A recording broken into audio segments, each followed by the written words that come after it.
नमस्कार। जय भीम साथियों, दैनिक दस्तक पर आपका स्वागत है। मैं हूं आपका host GP Gautam. Bahujan Samaj party के राष्ट्रीय संयोजक आकाश आनंद ने अपने चुनावी कैंपेन का आगाज बिहार में करके विरोधियों में खलबली मचा दी है और उनकी पहली ही सभा से एक साथियों एक प्रकार का विवाद भी जुड़ गया है। क्या कुछ मामला कल की पहली जो उनकी चुनावी जनसभा हुई है उसमें हुआ है, वो सारा सिलसिलेवार तरीके से आपको बताएंगे और कैसे बिहार में बसपा इस बार कुछ बड़ा करने वाली है, उसकी तैयारी साथियों कल इस बड़ी मीटिंग में देखने को मिली है, वो भी आपको बताने वाले हैं। बिहार में जैसा आपको मालूम है जल्द ही विधानसभा के चुनाव होने वाले हैं और तमाम राजनीतिक दल जिसमें नीतीश कुमार, लालू यादव, राहुल गांधी को भी आप उसमें गिन लीजिए, क्योंकि तेजस्वी के कंधों पर चढ़कर वो अपनी पार्टी की नैया पार वहां पर लगाने वाले हैं। लेकिन इस बात को आप मत भूलना, जैसे ही वो तेजस्वी के कंधे पर चढ़ेंगे तो तेजस्वी नीचे भी जा सकते हैं। ये बड़ा डर बिहारियों को सता रहा है। हालांकि तेजस्वी यादव को अभी उनको वो जो भार है राहुल गांधी का, वो जो अपने कंधों पर लेकर घूम रहे हैं, वो उनको नजर नहीं आ रहा है।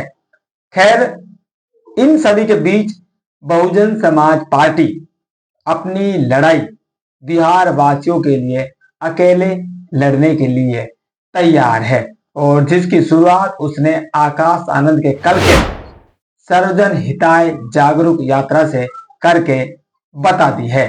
बिहार में बहुजन समाज पार्टी 10 दिनों के लिए एक चुनावी कैंपेन चलाने वाली है और इस चुनावी कैंपेन को उन्होंने नाम दिया है सर्वजन हिताय जागरूक यात्रा। नाम आप याद रखें, सर्वजन हिताय जागरूक यात्रा, जो कल 10 सितंबर से शुरू होकर 20 सितंबर तक चलने वाली है। कैमूर जिले से साथियों इसकी शुरुआत हुई है और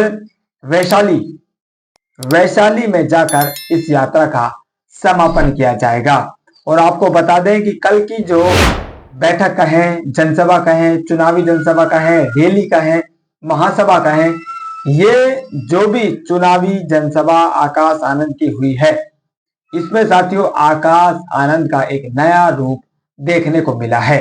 ये फोटो आप स्क्रीन पर देखिए। इस फोटो ने कल से साथियों इंटरनेट पर एक प्रकार से बवाल मचा रखा है। बहुत सारे साथियों ने इसके खिलाफ लिखा है और कुछ साथी इसको कह रहे हैं कि राजनीति में सब जायज है। इसमें आकाश आनंद मुसलमान समाज की जो पहचान है, वो कंधों पर एक विशेष प्रकार का रुमाल लगाते हैं, टोपी पहनते हैं, वो उनके स्वागत के लिए साथियों मंच पर किसी ने दी है, उनको पहनाई गई। और जैसे ही ये फोटो बाहर आता है, इस फोटो पर खुद बसपा ही साथियों विरोध करने के लिए उतर जाते हैं। इस फोटो के बाद से आकाश आनंद के ऊपर साथियों काफी लिखा और बोला जा रहा है और जिस यात्रा की शुरुआत आकाश आनंद ने जिस रोमांच के साथ की है, वो रोमांच आपको अब नजर आ रहा है। इसे आप मार्केटिंग टैक्टिक भी बोल सकते हैं कि कुछ ऐसा किया जाए जो आपके सिर्फ शब्दों पर ध्यान न दे, आपकी भीड़ पर ध्यान न दे, आपके मुद्दों पर भी ध्यान न दे, आपके चेहरे पर भी ध्यान न दे, आपके पद पर भी ध्यान न दे, लेकिन एक ऐसी हरकत या ऐसा जो विशेष आकर्षण बैठकों में किया जाए या दिखाया जाए जो आपको मीडिया में चर्चा में लाए, उसका भी साथियों ये जो तरीका है ये हो सकता है। हालांकि बहुजन समाज पार्टी के जो साथियों अधिकतर जो समर्थक हैं सोशल मीडिया पर उसके लिए लिखते और बोलते हैं, वे लोग इसके पक्ष में बिल्कुल भी नहीं है। आप एक धर्म विशेष को लुभाने के लिए मंच से इस तरह का जो दृश्य आप दिखा रहे हैं, ऐसा बहुजन समाज पार्टी के नेताओं को शोभा नहीं देता है। आप सर्वजन हिताय सर्वजन सुखाय की जब बात करते हैं तो आपको सभी धर्मों को, सभी समाज के लोगों को बराबर मान सम्मान देना, मंच से आपको दर्शाना होगा। आप विशेष धर्म या विशेष समाज को मंच से इस तरह से प्रदर्शन नहीं कर सकते हैं। ये साथियों उनका तर्क है इसके विरोध में। हालांकि ये मामला साथियों एक तरफ आप कर देते हैं तो बहुजन समाज पार्टी ने बिहार को फतेह करने के लिए जो प्लानिंग बना रखी है उस प्लानिंग का एक रूप इस बैठक में देखने को मिला है। वो क्या है वो थोड़ी देर में आपको बताएंगे, लेकिन रामजी गौतम ने इस प्रोग्राम के ऊपर क्या कहा उनका बयान साथियों एक बार देख लेते हैं। सांसद रामजी गौतम कहते हैं, क्योंकि वो वहां पर मौजूद थे और उनके फोटो भी आपको दिखाएंगे, इससे पहले आप उनका बयान एक बार सुन लीजिए। वो कहते हैं, आज से यानी कि कल से बिहार में बहुजन समाज पार्टी के तत्वाधान में सर्वजन हिताय जागरूक यात्रा का शुभारंभ हुआ। इस ऐतिहासिक यात्रा के मुख्य अतिथि बहुजन समाज पार्टी के राष्ट्रीय संयोजक माननीय आकाश आनंद जी हैं। पूरे बिहार में कार्यकर्ताओं और समर्थकों का जोश देखने लायक है।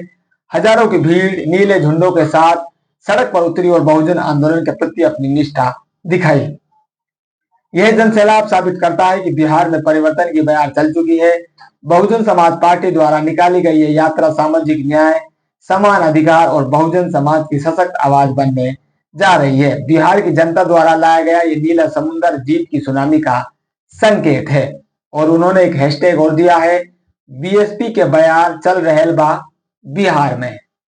तो ये सांसद रामजी गौतम है साथियों, जिस स्थान पर जाते हैं, जिस राज्य में जाते हैं, वहां की संस्कृति को, वहां की बोली भाषा को ये जरूर इस्तेमाल करने का प्रयास करते हैं और वो आपको इनके इस हैशटैग में भी दिख रहा है। अब आपको बताते हैं कैसे बहुजन समाज पार्टी ने साथियों बिहार को फतेह की प्लानिंग कर रखी है। ये फोटो आप देखिए, ये फोटो आकाश आनंद की जहां साथियों सभा हुई है उस सभा का एक एंट्री गेट है।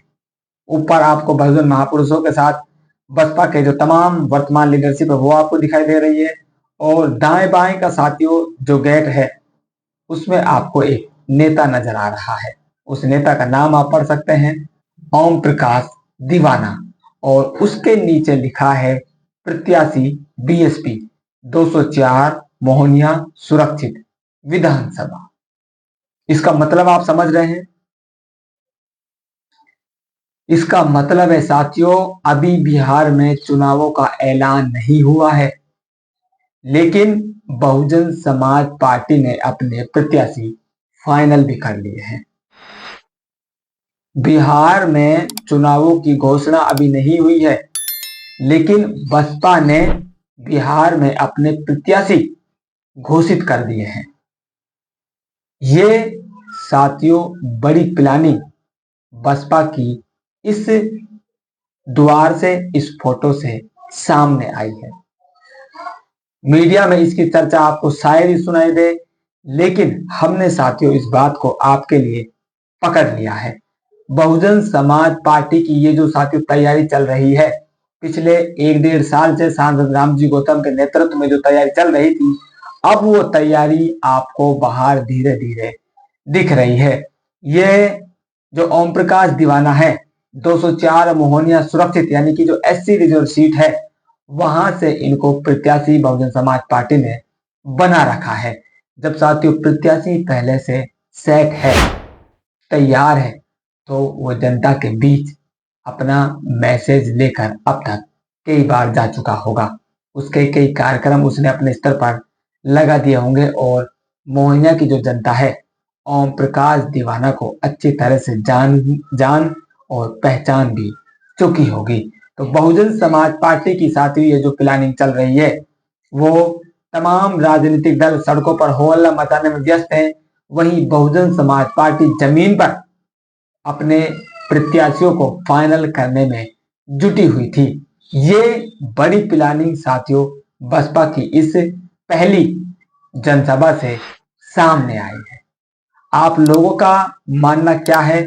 क्या बसपा की ये जो प्लानिंग है उसे बिहार को फतेह करने में कामयाबी दिलाने वाली है, या फिर जो रिजल्ट बिहार में अब तक आ रहा है सेम वही रिजल्ट बसपा का इस बार भी आने वाला है? आप लोगों का मानना क्या है? आप लोगों का विश्लेषण क्या है? और इस मीटिंग से आप लोग साथियों क्या अंदाजा लगा रहे हैं? कमेंट करके जरूर बताएं। मिलते हैं नई अपडेट में, तब तक के लिए जय भीम।